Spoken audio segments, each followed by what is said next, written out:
High, আসসালামু আলাইকুম। Hi everyone, কেমন আছো তোমরা সবাই? আশা করছি সবাই খুব ভালো আছো। আমিও খুব ভালো আছি। চলো নতুন একটা ভিডিও নিয়ে তোমাদের সামনে আবার এসে পড়েছি। এই ভিডিও ডেটটা ছিল 17 অগস্ট। সেদিন ছিল ওদের সুইমিংয়ের ফাইনাল প্রোগ্রামের দিন। আসলে ওদের ইন্ডিপেন্ডেন্স ডের টাইমে ওদের অ্যানুয়াল প্রোগ্রামটা হয়, অনেক বেশ কয়েকদিন ধরে চলে প্রোগ্রাম। তো সেদিন ছিল ফাইনাল ডে, আর সেদিন আমি বিয়ের পরে ফার্স্ট টাইম এক জায়গায় যাচ্ছিলাম। কোথায় যাচ্ছিলাম সেটা তো অবশ্যই তোমরা দেখতে পাবে। যদিও আমার ঘড়িটা ফার্স্ট আছে, তবু অলমোস্ট 1:30টার কাছাকাছি আমাদের শো ছিল, খুব সম্ভবত 2:40 থেকে। ওই যে বললাম না, বিয়ের পরে এক জায়গায় যাচ্ছিলে। এত ফার্স্ট আমি রেডি হচ্ছি, দেখো এখানে মিস্টার হক খাচ্ছে আর আমাকে এমনি গালে গালে 2-4 গাল আমি বললাম খাইয়ে দিতে। এত তাড়াহুড়ো করে রেডি হয়ে বেরিয়েছি, তো আমি ওয়াচটা পরতে ভুলে গেছিলাম।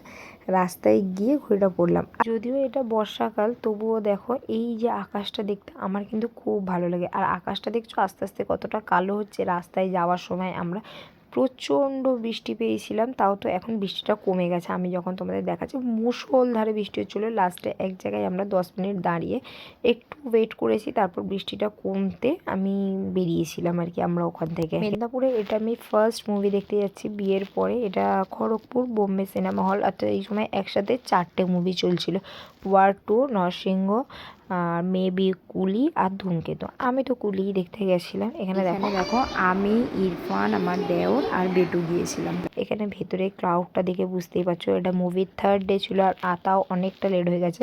আমি মনে করি যে মুভিটা দেখবো ফার্স্ট ডে ফার্স্ট শো দেখবো, আদারওয়াইজ দেখবো না। তবে তোমরা তো জানো যে কতটা ক্রাউড ছিল ধূমকেতুর, তো সেই কারণে আমরা আরও 2 দিন পরে গিয়েছিলাম। এখানে সাইফান বলছিল আমি দেবের মুভি দেখতে এসেছি, দেবের মুভি। দেখো মুভি স্টার্ট না হতে হতে এখানে পপকর্ন এসে গেছে। এত বড় একটা বাস্কেটে পপকর্ন নিয়ে এসেছে। আমি ইরফানকে বলছি আরে মুভিটা সব স্টার্ট হয়েছে, একটু তো মুভিটা দেখতে দাও, তারপরে পপকর্ন খাবো। ও বাবা, মুভি স্টার্ট হয়েছে, পপকর্নও ফিনিশ হয়ে গেছে। हमें 6:30 तक हूँ यहाँ पे। हाँ भेज दीजिए, भेज दीजिए। अरे सर आप खड़े क्यों हैं, आइए बैठिए यहाँ पे। 10 বছর আগে রবি সিংহ খুন হয়েছিল। रवि রবি সিংহ के बोलिए तो। বাংলা টিচার সূর্যবাবুর हाँ ছোট हाँ हाँ हाँ ঠিক ঠিক ঠিক।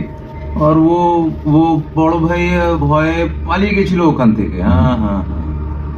দুটো প্রশ্ন। এক, রবিকে কে মেরেছিল? 2, সূর্যবাবুকে কারা নিয়ে গিয়ে মারধর করেছিল? बहुत ही पुराना केस है, और ये सब क्या नमूने रखो। इधर तो रोज ही बॉडी पड़ता है धम धम धम। अरे फिर ये फालतू में हम आपके साथ ये गल्प क्यों करेगा? हाँ?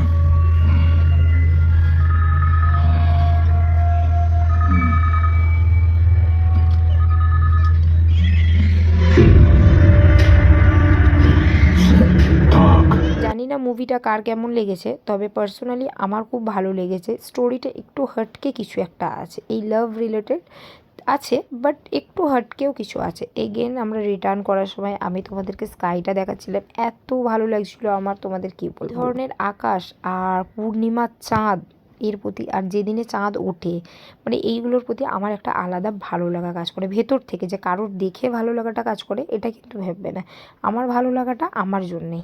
মেদিনীপুরে ঢুকে আমরা নতুন একটা আইটেম ট্রাই করেছিলাম, তো সামহাও আমার ফোন থেকে ক্লিপসটা ডিলিট হয়ে গেছে, আমি দেখাতে পারলাম না। আমি নেক্সট কোনো দিন আবার যখন যাব আমি ওই ভিডিওটা তোমাদের সাথে শেয়ার করব, তাই এখন আর বললাম না কোথা দিয়ে কী খেয়েছিলাম। তো দেখো এখানে বেটুদের ওই যে তোমাদের বললাম না সুইমিংয়ের প্রোগ্রাম ছিল, তো ওদের সুইমিং ক্লাবটা স্ট্যাবলিশড হয়েছিল 1947-এ। আমরা ইন্ডিপেন্ডেন্ট হয়েছি 1948-এই। ওদের সুইমিং ক্লাবটা ওই 15 আগস্টেই উদ্বোধন হয়েছিল। কন্টিনিউ 1 উইক ধরে প্রোগ্রাম চলেছে। এটা লাস্ট ডে ছিল, আর সেই দিনের ডিনারও আমাদের ওখানেই ছিল। তো সেটাই আমি তোমাদেরকে দেখাচ্ছিলাম। এখানে দেখো বাসন্তী পোলাও ছিল, মাটন ছিল, একটা এটা কি আছে, মিক্স ভেজ আছে, চপ ছিল, মিষ্টি পাঁপড়, চাটনি, একটা মিক্স ভেজ ছিল যেটা দুর্দান্ত। আজকের ভিডিওটা আমার এই পর্যন্তই রইলো। যদি কিছু ভালো লেগে থাকে তো please do like, comment, share and subscribe করতে একদম ভুলো না। Thank you for watching. দেখা হচ্ছে আরও একটা ভিডিও নিয়ে।